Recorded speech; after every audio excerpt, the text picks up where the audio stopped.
module 5, where we will be studying about the IP security. Coming to this, what is the definition of IP security is when we want to communicate from one person to the other person or from one system to the other system, we have to provide the security. Security is an important concept. ಸೆಕ್ಯೂರಿಟಿನ ಹೆಂಗ್ provide ಮಾಡ್ತಿದೀವಿ ಅಂತ ಅಂದ್ರೆ we can give authentication to the person. ಅಂದ್ರೆ ಯೂಸರ್ಗೆ ಇನ್ನೊಂದು user communicate ಮಾಡ್ತಿದ್ದಾರೆ ಅಂತ ಅಂದ್ರೆ we should provide authentication, like password ಅಥವಾ ಪಿನ್ ನ ಕೊಟ್ಟು ಆ ಪಿನ್ ಇಂದ ಅಥೆಂಟಿಕೇಟೆಡ್ ಯೂಸರ್ ಅಲ್ವಾ ಅಂತ ಚೆಕ್ ಮಾಡ್ಬೋದು. That is the one thing. Either ಡೇಟಾನ ಎನ್ಕ್ರಿಪ್ಟ್ ಮಾಡ್ಬೋದು. ಅವ್ರ ಹತ್ರ ಇರೋಂಥ ಸೀಕ್ರೆಟ್ ಕೀ ಅಥವಾ ಪಬ್ಲಿಕ್ ಕೀನ ಯೂಸ್ ಮಾಡಿ we can encrypt the data at the sender side. ಅದೇ ತರ ರಿಸೀವರ್ ಸೈಡ್ ಅಲ್ಲಿ ಏನಾಗುತ್ತೆ, ಡೇಟಾ ವಿಲ್ ಬಿ ಡಿಕ್ರಿಪ್ಟೆಡ್. ಈ ತರ ನಾವು ಪ್ರೊಟೆಕ್ಷನ್ ನ ಕೊಡೋದ್ರಿಂದ we can tell that the data or the information has been reach the destination securely. ಅಂದ್ರೆ ಕರೆಕ್ಟ್ ಆಗಿ ಡೆಸ್ಟಿನೇಷನ್ ರೀಚ್ ಆಗಿದೆ ಅಂತ ಹೇಳ್ಬೋದು. For that purpose we will make use of IP security. Need for IP security ಏನಕ್ಕೆ ಬೇಕು? Why we have to provide IP security is, ಏನಾದ್ರೂ attackers ನಮ್ ಪ್ಯಾಕೆಟ್ಸ್ನೆಲ್ಲ ಹ್ಯಾಕ್ ಮಾಡೋಂತ ಚಾನ್ಸಸ್ ಇರ್ಬೋದು, ಅಥವಾ ಒಂದು ಫಾಲ್ಸ್ ಪರ್ಸನ್ ಆಗಿ ಇಂಟರ್ಮೀಡಿಯೇಟ್ ಪರ್ಸನ್ ಆಗಿ ಆಕ್ಟ್ ಮಾಡಿ ಅವರಿಗೆ ಡೆಸ್ಟಿನೇಷನ್ ಹೋಗ್ಬೇಕಾಗಿರೋಂಥ ಡೇಟಾನೆಲ್ಲ ಇವ್ರು ಹ್ಯಾಕ್ ಮಾಡ್ಬೋದು. ಅಂತ ಪ್ರಾಸೆಸ್ನೆಲ್ಲ ಓವರ್ಕಮ್ ಮಾಡೋದಕ್ಕೆ V will make use of IP security or just the security. Spoofing is nothing but like ಅದೇ ಥರ್ಡ್ ಪರ್ಸನ್ ಅಂತ ಏನ್ ಹೇಳಿದೆ, ಅದು ಥರ್ಡ್ ಪರ್ಸನ್ ಒಂದು ರಿಯಲ್ ಪರ್ಸನ್ ಆಗಿ ಆಕ್ಟ್ ಮಾಡಿ ಎಲ್ಲಾ ಡೇಟಾನ ಫೆಚ್ ಮಾಡೋದನ್ನ ನಾವು ಸ್ಪೂಫಿಂಗ್ ಅಂತ ಹೇಳ್ತೀವಿ. Packet sniffing is nothing but like packet ನ ಹ್ಯಾಕ್ ಮಾಡಿ ಫಾಲ್ಸ್ ಪ್ಯಾಕೆಟ್ಸ್ ನ ಏನ್ ಮಾಡೋದು, ರಿಸೀವರಿಗೆ ಕಳಿಸ್ತೀವಿ. That is called as what? Packet sniffing. In order to overcome all these things we will provide security for the data ಅಥವಾ ನಾವೇನ್ communicate ಮಾಡ್ತೀವಿ ಅದಕ್ಕೆ ನಾವು ಸೆಕ್ಯೂರಿಟಿನ ಪ್ರೊವೈಡ್ ಮಾಡ್ತೀವಿ. Next we have applications where and all the IP security could be used. Coming to the first one is secure branch office connectivity over the internet. Internet ಅಂತ ಅಂದ್ರೆ ಇವಾಗ ಬ್ರಾಂಚ್ ಆಫೀಸಸ್, ಫಾರ್ ಎಕ್ಸಾಂಪಲ್ ನಾವ್ ಇವಾಗ ಒಂದು bank ನ example ತಗೊಂಡ್ರೆ main branch ಎಲ್ಲೋ ಇರುತ್ತೆ, ಅದ್ರ ಸಬ್ ಬ್ರಾಂಚಸ್ ಒಂದ್ ಪ್ಲೇಸ್ ಅಲ್ಲಿ ಇರತ್ತೆ. ಅದಕ್ಕೆ ಹೆಂಗ್ ನಾವು ಸೆಕ್ಯೂರಿಟಿ ಕೊಡ್ತೀವಿ? ಇವಾಗ ಮೇನ್ ಬ್ರಾಂಚ್ ಇಂದ ಸಬ್ ಬ್ರಾಂಚ್ ಗೆ ಏನಾದ್ರೂ ಇನ್ಫಾರ್ಮೇಶನ್ ಪಾಸ್ ಆಗ್ತಿದೆ ಅಂತ ಅಂದ್ರೆ we have to provide security for those messages. Internet ನ ಯೂಸ್ ಮಾಡ್ಕೊಂಡು ಏನ್ ಮಾಡ್ತೀವಿ, we will send the message. Main branch ಇಂದ ಸಬ್ ಬ್ರಾಂಚಸ್ ಗೆ ಮೆಸೇಜ್ ನ ಕಳಿಸಿದಾಗ we have to provide security. ಈ ತರ ಯೂಸ್ ಮಾಡ್ತಿದೀವಿ. As we are using internet we have to go with the private networks. Private networks ನ ಯೂಸ್ ಮಾಡ್ಕೊಳ್ಳೋದ್ರಿಂದ ಏನಾಗುತ್ತೆ, ನಮಗೆ ಸೆಕ್ಯೂರಿಟಿ ಜಾಸ್ತಿ ಇರುತ್ತೆ. Second one is secure remote access over the internet. ಇದು ಯಾವ ತರ ಅಂತ ಅಂದ್ರೆ, for example work from home. ಇವಾಗ ಆಲ್ಮೋಸ್ಟ್ ಎಲ್ಲಾರು ವರ್ಕ್ ಫ್ರಮ್ ಹೋಮ್ ಮಾಡ್ತಿರ್ತಾರೆ, ಬಟ್ ಕಂಪನಿದು ಆಕ್ಸೆಸ್ ಬೇಕಾಗಿರತ್ತೆ. For that thing we will be going with secure remote access over the internet. That is the second one. Next we have establishing extranet and intranet. Extranet ಅಂತ ಅಂದ್ರೆ ಒಂದು organisation ಇಂದ ಇನ್ನೊಂದು organisation ಗೆ partners ನ build ಮಾಡುವಾಗ we have to be careful. ಅವರು confidentiality maintain ಮಾಡಬೇಕು. ಒಂದು ಆರ್ಗನೈಸೇಷನ್ ಇಂದ ಇನ್ನೊಂದು ಆರ್ಗನೈಸೇಷನ್ ಏನೇ ಡೇಟಾ ಟ್ರಾನ್ಸ್ಫರ್ ಮಾಡ್ತಿದೀವಿ ಅಂತ ಅಂದ್ರೂ ಐಡಿಯಾಸ್ ಎಕ್ಸ್ಚೇಂಜ್ ಆಗುವಾಗ we have to be careful. That is with respect to extranet. Intranet ಅಂತ ಅಂದ್ರೆ ಒಂದ್ ಡಿಪಾರ್ಟ್ಮೆಂಟ್ ಇಂದ ಇನ್ನೊಂದು ಡಿಪಾರ್ಟ್ಮೆಂಟ್ ಗೆ ಏನಾದ್ರೂ ಇನ್ಫಾರ್ಮೇಶನ್ ಎಕ್ಸ್ಚೇಂಜ್ ಮಾಡುವಾಗ we have to be careful. Last one is with respect to electronic commerce security. This is nothing but where we have to provide, like ನಾವು ಇವಾಗ ವೆಬ್ ಅಪ್ಲಿಕೇಶನ್ಸ್ ತುಂಬಾ ಯೂಸ್ ಮಾಡ್ತಿದೀವಿ, ಅದೇ ತರ ಇ-ಕಾಮರ್ಸ್ ಅಪ್ಲಿಕೇಶನ್ಸ್ ಎಷ್ಟೊಂದು use ಮಾಡ್ತಿದೀವಿ. For example ಯಾವ Flipkart, Amazon etcetera.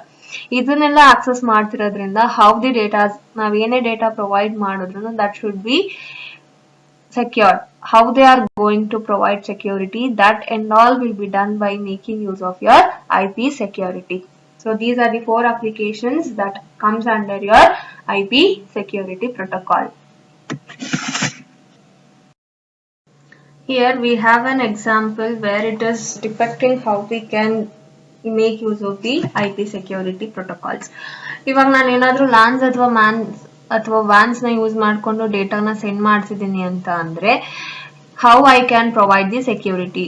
For example, when the data which are arriving to the van ಗೆ data ಬರ್ತಿದೆ ಅಂತ ಅಂದ್ರೆ then those data should be encrypt ಆಗಿರಬೇಕು and ಅದು ತುಂಬಾ ಹೆವಿ bytes of data ಇದ್ರೆ that should be compressed. For example, ಒಂದು ಮೇಲ್ ಮಾಡ್ತಿದ್ದೀನಿ ಅಂತ ಅಂದ್ರೆ there is some limitation, ಇಷ್ಟು bytes of dataನ ಮಾತ್ರ I can mail, ಇಲ್ಲ ಅಂತ ಅಂದ್ರೆ I have to compress that, ಅಂದ್ರೆ ಬೇರೆ ಫಾರ್ಮ್ಯಾಟಿಗೆ ಕಂಪ್ರೆಸ್ ಮಾಡಿ then I can send the mail. ಅದೇ ತರ ಇಲ್ಲೂ ಪ್ಯಾಕೆಟ್ಸ್ ಅಥವಾ ಡೇಟಾನ ಒಂದ್ ನೆಟ್ವರ್ಕ್ ಇಂದ ಇನ್ನೊಂದ್ ನೆಟ್ವರ್ಕ್ ಅಥವಾ ಒಂದ್ ಯೂಸರ್ ಇಂದ ಇನ್ನೊಂದ್ ಯೂಸರ್ಗೆ ಸೆಂಡ್ ಮಾಡ್ತಿದೀವಿ ಅಂತ ಅಂದ್ರೆ then we have to go by the method called as encryption as well as the decryption that is used to provide security. ಒಂದು ಇನ್ನೊಂದು huge amount of data ಇದೆ ಅಂತ ಅಂದ್ರೆ we will go for the compression as well as the decompression process. compression ಅಂತ ಅಂದ್ರೆ ಏನು, sender ಇಂದ receiver data ಹೋಗುವಾಗ ಕಂಪ್ರೆಸ್ ಮಾಡ್ತೀವಿ, but at the receiver side receiver has to decompress, ಅಂದ್ರೆ ಅದನ್ನ ಡಿಕಂಪ್ರೆಸ್ ಮಾಡಿ he'll get the original data. So here just ಒಂದು payload, this is nothing but the data, this is actually moving, ಅಂದ್ರೆ ಒಂದು network ಇಂದ ಇನ್ನೊಂದು ನೆಟ್ವರ್ಕ್ ಮೂವ್ ಆಗ್ತಿದೆ. ಇಲ್ಲಿ ನಾವೇನ್ ಮಾಡಿದೀವಿ, IP ಸೆಕ್ಯೂರಿಟಿ ಹೆಡರ್ ನ ಆಡ್ ಮಾಡ್ತಿದೀವಿ. ಏನಕ್ಕೆ ಆಡ್ ಮಾಡಿದೀವಿ ಅಂತ ಅಂದ್ರೆ in order to provide security for our data. ಅದೇ ತರ ಇಲ್ಲಿ ಸೆಕ್ಯೂರ್ IP ಪೇಲೋಡ್ ಅಂತ ಹೇಳ್ತಾ ಇದೀವಿ, which means we have encrypted the data, ಅಂದ್ರೆ ಡೇಟಾನ ಎನ್ಕ್ರಿಪ್ಟ್ ಮಾಡಿ we are sending to this public ವ್ಯಾನ್ ಆರ್ ಲ್ಯಾನ್, ಯಾವ್ದಾದ್ರೂ ಒಂದು ನೆಟ್ವರ್ಕ್ ಆಗಿರ್ಬೋದು. Through this we are sending it to the receiver. Receiver ಏನ್ ಮಾಡ್ತಾನೆ, ಅಲ್ಲಿ ಡಿಕಂಪ್ರೆಸ್ ಮಾಡ್ತಾನೆ, ಅದ್ರ ಜೊತೆ he will decrypt the data in order to get the original data. Next we have the benefits. Benefits is nothing but what are the uses of your IP security. As we have seen the application, 4 applications ನ ನೋಡಿದ್ವಿ. ಅದೇ ತರ ಇಲ್ಲಿ ಎಲ್ಲೆಲ್ಲಿ IP security ಇದ್ದು benefit ನ ನಾವು ತಗೊಬಹುದು ಅಂತ ಅಂದ್ರೆ ಫಸ್ಟ್ ಒನ್ ಬಂದು ಫೈರ್ ವಾಲ್ಸ್ ಅಥವಾ ರೂಟರ್ಸ್. ರೂಟರ್ಸ್ ಅಂದ್ರೆ ಏನು, ಯಾವ ಪಾತ್ ನ ಫಾಲೋ ಮಾಡಬೇಕು ಡೆಸ್ಟಿನೇಷನ್ ನ ರೀಚ್ ಮಾಡಕ್ಕೆ, that is with respect to your router ಅಥವಾ ಫೈರ್ ವಾಲ್. ಅಲ್ಲಿ ನಾವು ಸೆಕ್ಯೂರಿಟಿನ ಪ್ರೊವೈಡ್ ಮಾಡಬೇಕು ಅಂದ್ರೆ we have to implement the IP security protocol. Protocol ನ ಇಂಪ್ಲಿಮೆಂಟ್ ಮಾಡೋದ್ರಿಂದ ಏನಾಗುತ್ತೆ, ಸ್ಟ್ರಾಂಗ್ ಸೆಕ್ಯೂರಿಟಿನ ಪ್ರೊವೈಡ್ ಮಾಡ್ದಂಗ ಆಗುತ್ತೆ. ಬಿಕಾಸ್ ರೂಟರ್ ಒಂದು ಡೆಸ್ಟಿನೇಷನ್ ಮತ್ತೆ ಒಂದೇ ಸೋರ್ಸ್ ಕನೆಕ್ಟ್ ಆಗಿರಲ್ಲ, it could be connected to a number of nodes or the sources and destination. ಅದೇ ತರ ಒಂದು ರೂಟರ್ಸ್ ಅಥವಾ ಫೈರ್ ವಾಲ್ ಅಲ್ಲಿ ಪ್ರೊವೈಡ್ ಮಾಡ್ತೀವಿ ಸೆಕ್ಯೂರಿಟಿನ. ಸೆಕೆಂಡ್ ಒನ್ ಬಂದು firewall resistance to bypass. It is nothing but entry ಆಗ್ಬೇಕಾದ್ರೆ, ಲೈಕ್ ನಾನು ಏನಾದ್ರೂ ಇಂಟರ್ನೆಟ್ಗೆ ಎಂಟ್ರಿ ಆಗ್ತಿದ್ದೀನಿ ಅಂತ ಅಂದಾಗ ವಿ ಹ್ಯಾವ್ ಟು ಪ್ರೊವೈಡ್ ದಿ ಸೆಕ್ಯೂರಿಟಿ. ಅಂದ್ರೆ ಔಟ್ಸೈಡರ್ಸ್ ಯಾರಾದ್ರೂ ಬಂದು ಇಂಟರ್ನೆಟ್ ಆಕ್ಸೆಸ್ ಮಾಡ್ತಿದ್ದಾರೆ ಅಂತ ಅಂದ್ರೆ then we have to provide the IP security. ಅವಾಗ ನಾವೇನ್ ಮಾಡ್ಬೋದು, IP ಸೆಕ್ಯೂರಿಟಿನ ಫೈರ್ ವಾಲ್ಸ್ ಅಲ್ಲಿ ಇನ್ಸರ್ಟ್ ಮಾಡ್ಬೋದು. ನೆಕ್ಸ್ಟ್ ಬಂದು we can go with the TCP and UDP layers, that protocols which comes under your transport layer. If IPsec is below the transport layer, andre IP security barade namage network layer alli, so it is below the transport layer, which means everything should be transparent to all the applications. Now yavde applications na tagondruno nav ಏನು implement ಮಾಡ್ತೀವಿ that should be transparent. So ಇದಕ್ಕೆ ಏನೇ changes ಅಂದ್ರೆ we doesn't need to change any software ನ change ಮಾಡಬೇಕಾಗಿದ್ದು ಅಥವಾ servers ನ change ಮಾಡುವಂತ ಅವಶ್ಯಕತೆ ಇಲ್ಲ. So whatever we have implemented in the firewall or router, ಅಂದ್ರೆ IP security ನ ನಾನು ರೂಟರ್ ಅಥವಾ ಫೈರ್ ವಾಲ್ ಅಲ್ಲಿ ಇಂಪ್ಲಿಮೆಂಟ್ ಮಾಡಿದೀನಿ ಅಂತ ಅಂದ್ರೆ then there is no need to change the software. Upper layer softwares ಅಂತ ಅಂದ್ರೆ ಫಾರ್ ಎಕ್ಸಾಂಪಲ್ ಅಪ್ಲಿಕೇಶನ್ ಲೇಯರ್ಸ್ ಅಲ್ಲೂ ಯೂಸ್ ಮಾಡಬಹುದು ಅಥವಾ ಪ್ರೆಸೆಂಟೇಷನ್ ಲೇಯರ್ಸ್ ಅಲ್ಲೂ if I need I can go with this IP security things. Next this should be transparent to end users ಅಂತ ಅಂದ್ರೆ ನಾವ್ ಯಾವ ತರ ಸೆಕ್ಯೂರಿಟಿನ ಪ್ರೊವೈಡ್ ಮಾಡ್ತಿದೀವಿ ಅನ್ನೋದನ್ನ ಯೂಸರ್ಸ್ ಗೆ ಟ್ರಾನ್ಸ್ಪರೆಂಟ್ ಆಗಿ we have to provide. Next we have the last one is for each individual users we have to provide security, because our sensitive information anta andre like ತುಂಬಾ ಸೀಕ್ರೆಟ್ ಇನ್ಫಾರ್ಮೇಶನ್ಸ್ನೆಲ್ಲ ನಮಗೆ provide ಮಾಡಿರ್ತಾರೆ. For example ನಾವು remote access ಅಂತ ಏನ್ ಹೇಳ್ತೀವಿ, ಈಗ company ಅವ್ರಿಗೆ remote access ನ ಪ್ರೊವೈಡ್ ಮಾಡ್ತಿದೀವಿ ಅಂತ ಅಂದ್ರೆ ಕಂಪನಿಗೆ ಎಂತೆಂತ ಸೆನ್ಸಿಟಿವ್ ಇನ್ಫಾರ್ಮೇಶನ್ಸ್ ಇರುತ್ತೆ, which means secret information could be like ideas ಆಗಿರ್ಬೋದು, ಅವ್ರದ್ದು ನೆಕ್ಸ್ಟ್ ಸ್ಟೆಪ್ ಏನಿರುತ್ತೆ ಅದೆಲ್ಲಾನು ನಾವು ಸೆಕ್ಯೂರ್ ಮಾಡಬೇಕು. So it is an important thing to provide security for individual users. So these are the 6 benefits, 5 benefits that IP security could provide.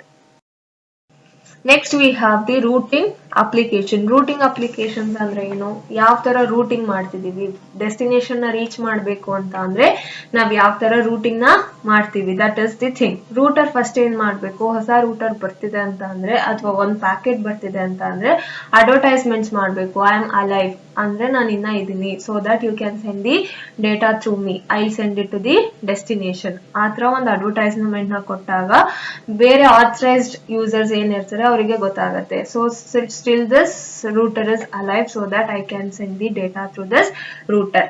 Next neighbour advertisement. Neighbour advertisement ಅಂತ ಅಂದ್ರೆ ಏನು, ಒಂದ್ router ಇಂದ ಇನ್ನೊಂದ್ ರೂಟರ್ಗೆ ಅಡ್ವರ್ಟೈಸ್ಮೆಂಟ್ಸ್ ಹೋದಾಗ ಅಥವಾ ಒಂದ್ ರಿಲೇಶನ್ಶಿಪ್ ನ ಮೇಂಟೈನ್ ಮಾಡಕ್ಕೆ ಅಂದ್ರೆ connectivity, it is good with that. ಅಂದ್ರೆ ಒಂದ್ ರೂಟರ್ ಇಂದ ಇನ್ನೊಂದ್ ರೂಟರ್ಗೆ ಕನೆಕ್ಟಿವಿಟಿ ಇದೆ, so that I can send the data.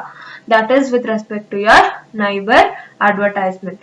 Next one is ಒಂದು ಮೆಸೇಜ್ ಒಂದ್ ರೂಟರ್ ಇಂದ ಇನ್ನೊಂದು, ಲೈಕ್ ಯಾವ ತರ ರೀಡೈರೆಕ್ಟ್ ಮಾಡ್ತೀವಿ, ಒಂದ್ ರೂಟರ್ ಇಂದ ಇನ್ನೊಂದ್ ರೂಟರ್ಗೆ ಮೆಸೇಜ್ ಕಳ್ಸೋದಾಗ್ಬೋದು ಅಥವಾ ಒಂದ್ ರೂಟರ್ ಇಂದ ಡೆಸ್ಟಿನೇಷನ್ ಗೆ ಮೆಸೇಜ್ ನ ಕಳ್ಸೋದಾಗ್ಬೋದು. That is with respect to redirect. ಯಾವ ತರ ರೀಡೈರೆಕ್ಟ್ ಅಂದ್ರೆ ಡೈರೆಕ್ಷನ್ ನ ಪ್ರೊವೈಡ್ ಮಾಡ್ತೀವಿ in order to reach the destination. At last the routing update is not forged. It is which means forgery ಆಗಬಾರ್ದು. ನಾವ್ ಏನೇ ರೂಟಿಂಗ್ ಟೇಬಲ್ಸ್ ನ ಕ್ರಿಯೇಟ್ ಮಾಡ್ತಿದೀವಿ ಅಂತ ಅಂದ್ರೆ that should not be forged, which means that should not be forgery ಅಂತ ಅಂದ್ರೆ hackers ಅದನ್ನ ಹ್ಯಾಕ್ ಮಾಡದೇ ಇರೋ ತರ ನಾವು ಯೂಸ್ ಮಾಡ್ಕೋಬೇಕು. So these are the 4 application that comes under your routing applications.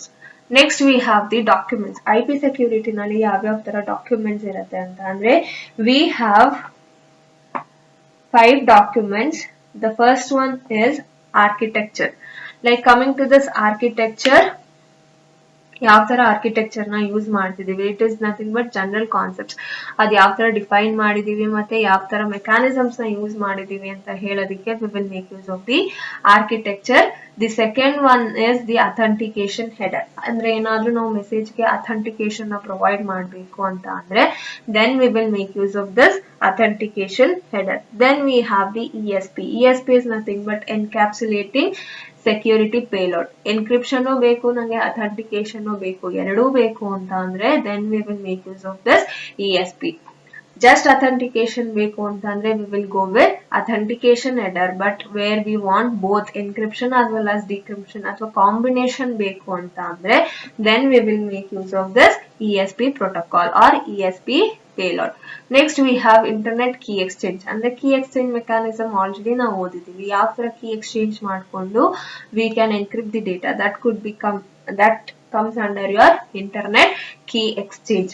At last we have the cryptographic algorithms.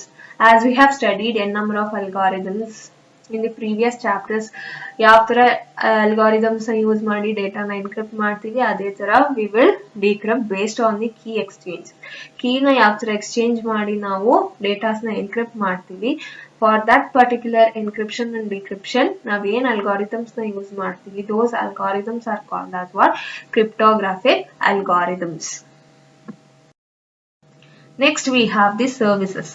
Like what are the services that is provided by the IP security services? ಅಂದ್ರೆ IP security payload ಅಥವಾ protocol ನ ನಾನು ಏನಾದ್ರೂ implement ಮಾಡ್ತಿದ್ದೀನಿ ಅಂತ ಅಂದ್ರೆ ಯಾವ ತರ secure services ನ ಪ್ರೊವೈಡ್ ಮಾಡುತ್ತೆ. ಒಂದು connectionless integrity, ಅಂದ್ರೆ we doesn't need to provide the connectivity among the nodes. Notes ಗಳ ಮಧ್ಯ ಕನೆಕ್ಷನ್ ನ ಪ್ರೊವೈಡ್ ಮಾಡಿಲ್ಲ ಅಂತ ಅಂದ್ರೂ I can send the data. Integrity is nothing but connection less ಅಂದ ತಕ್ಷಣ ಅಲ್ಲಿ ಕನೆಕ್ಟಿವಿಟಿ ಇರಲ್ಲ, ಡೇಟಾ ಯಾವ್ದ್ರಿಂದಾದ್ರೂ ರೀಚ್ ಆಗಿರುತ್ತೆ ಡೆಸ್ಟಿನೇಷನ್ಗೆ. ಇಂಟಿಗ್ರಿಟಿ ಅಂದ್ರೆ ಏನು, ನನಗೆ ಯಾವ ತರ ಡೇಟಾ ಸೆಂಡ್ ಆಗಿರುತ್ತೆ ಅದೇ ತರ ಡೆಸ್ಟಿನೇಷನ್ ಗೆ ರೀಚ್ ಆಗೋ ತರ ನೋಡ್ಕೊಳ್ಳೋದೇ it is called as integrity. Data origin authentication ಅಂದ್ರೆ ಪರ್ಟಿಕ್ಯುಲರ್ ಟ್ರಸ್ಟೆಡ್ ಯೂಸರ್ ಇಂದ ನನಗೆ ಡೇಟಾ ಬರ್ತಿದ್ಯಾ, that is with respect to data origin authentication. Access control ಅಂದ್ರೆ ಒಂದು ನೋಡ್ ಇಂದ ಇನ್ನೊಂದು ನೋಡ್ಗೆ ನಾನು ಆಕ್ಸೆಸ್ ಮಾಡಬೇಕು ಅಂದ್ರೆ I should be an trusted ಅಥವಾ ಅಥೆಂಟಿಕೇಟೆಡ್ ಯೂಸರ್ ಆಗಿರಬೇಕು. That will be checked by your IP security. Next confidentiality. Confidentiality ಅಂದ್ರೆ ಏನು? I have to provide security. Confidentiality ಮತ್ತೆ ಸೆಕ್ಯೂರಿಟಿನ ಪ್ರೊವೈಡ್ ಮಾಡಕ್ಕೆ we have a number of documents. Last slide ಅಲ್ಲೇ ನೋಡಿದ್ವಿ, AH ಅಂದ್ರೆ ಅಥೆಂಟಿಕೇಶನ್ ಹೆಡರ್ ಅಥವಾ ESP, that is encapsulating security payload ಅಥವಾ ಕ್ರಿಪ್ಟೋಗ್ರಫಿಕ್ ಅಲ್ಗಾರಿದಮ್ಸ್ ಅಥವಾ ಇಂಟರ್ನೆಟ್ ಕೀ ಎಕ್ಸ್ಚೇಂಜ್ ಮೆಥಡ್ಸ್. ಇಷ್ಟನ್ನ ಯೂಸ್ ಮಾಡಿಕೊಂಡು I can provide confidentiality. Limited traffic flow confidentiality ಅಂದ್ರೆ datas ಒಂದ್ ನೋಡಿಂದ ಇನ್ನೊಂದು ನೋಡಿಗೆ ನಾನು ಡೇಟಾನ ಪಾಸ್ ಮಾಡ್ತಿದ್ದೀನಿ ಅಂತ ಅಂದ್ರೆ ಟ್ರಾಫಿಕ್ಸ್ ಕಮ್ಮಿ ಇರುತ್ತೆ, because it is of connection less ಅಂತ ಆಲ್ರೆಡಿ ಹೇಳಿರೋದ್ರಿಂದ ಟ್ರಾಫಿಕ್ ಕಮ್ಮಿ ಇರುತ್ತೆ. ರಿಪ್ಲೇ ಪ್ಯಾಕೆಟ್ ರಿಜೆಕ್ಷನ್, ಏನಾದ್ರೂ ಮತ್ತೆ ರಿಜೆಕ್ಟ್ ಅಂದ್ರೆ ಪ್ಯಾಕೆಟ್ಸ್ ನ ರೀಪ್ಲೇ ಅಂದ್ರೆ if they ask us to resend the packets, ಏನಾದ್ರೂ ಪ್ಯಾಕೆಟ್ಸ್ ನ ರೀಸೆಂಡ್ ಮಾಡಿ ಅಂತ ಅಂದ್ರೆ ಪಾರ್ಷಿಯಲ್ ಸೀಕ್ವೆನ್ಸ್ ಆಗಿ ಏನಾದ್ರೂ ಅದು ಹೋಗಿದ್ರೆ, ಫಾರ್ ಎಕ್ಸಾಂಪಲ್ ಇವಾಗ ನಾನು ಏನೋ ಒಂದು ಡೇಟಾ ಕಳ್ಸಿರ್ತೀನಿ, ಅದು ಅವರಿಗೆ ಅರ್ಧ ಮಾತ್ರ ಹೋಗಿರುತ್ತೆ, ವಿಚ್ ಮೀನ್ಸ್ ಪಾರ್ಷಿಯಲ್ ಪ್ಯಾಕೆಟ್ ಮಾತ್ರ ಹೋಗಿರುತ್ತೆ. ಅಂತ ಪ್ಯಾಕೆಟ್ಸ್ ನ ಏನ್ ಮಾಡ್ಬೋದು, it can directly reject it. Because ಆ ತರ ಪಾರ್ಷಿಯಲ್ ಪ್ಯಾಕೆಟ್ಸ್ ಬಂದಾಗ ಏನಾಗುತ್ತೆ, we may assume that it is been hacked ಅಥವಾ some mistake has been happened, so they can directly reject those packets. So these are the 6 services that is being provided by the IP security.